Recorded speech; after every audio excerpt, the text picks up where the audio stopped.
भंडारा जिल्ह्यात ओबीसी विद्यार्थ्यांसाठी वसतिगृह प्रवेश सुरू झाले असल्याची माहिती इतर मागास बहुजन कल्याण कार्यालयाच्या वतीने देण्यात आली आहे।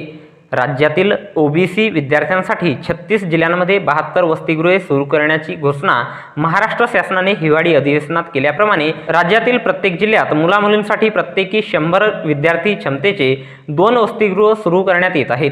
त्या अनुषंगाने ओबीसी कल्याण विभागाने पत्र काढून विद्यार्थ्यांना शासकीय वसतिगृहात प्रवेशाकरिता ऑफलाईन अर्ज मागविले आहेत। ओबीसी, व्हीजेएनटी आणि एसबीसी प्रवर्गातील विद्यार्थी हे या वसतिगृहात प्रवेशाकरिता अर्ज करू शकतात।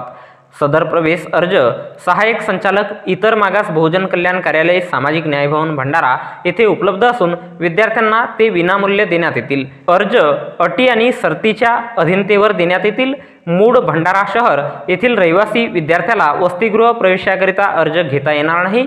विद्यार्थ्यांचे वय 30 वर्षापेक्षा अधिक नसावे। अर्ज घेतेवेळी विद्यार्थ्यांनी आपली शैक्षणिक मूळ साक्षांकित प्रत, मार्कशीट, टीसी, जात प्रमाणपत्र, जात वैधता प्रमाणपत्र घेऊन येणे आवश्यक आहे। विद्यार्थ्याला इयत्ता 12वीच्या परीक्षेत 60% गुण असणे अनिवार्य आहे। पालकाची उत्पन्न मर्यादा 2.5 लाख असावी। अर्जदार हा इतर मागास वर्ग, विमुक्त जाती, भटक्या जमाती, विशेष मागास प्रवर्ग, आर्थिक मागास प्रवर्गातील असावा। अर्जदार हा व्यावसायिक आणि बिगर व्यावसायिक अभ्यासक्रम घेणारा असावा।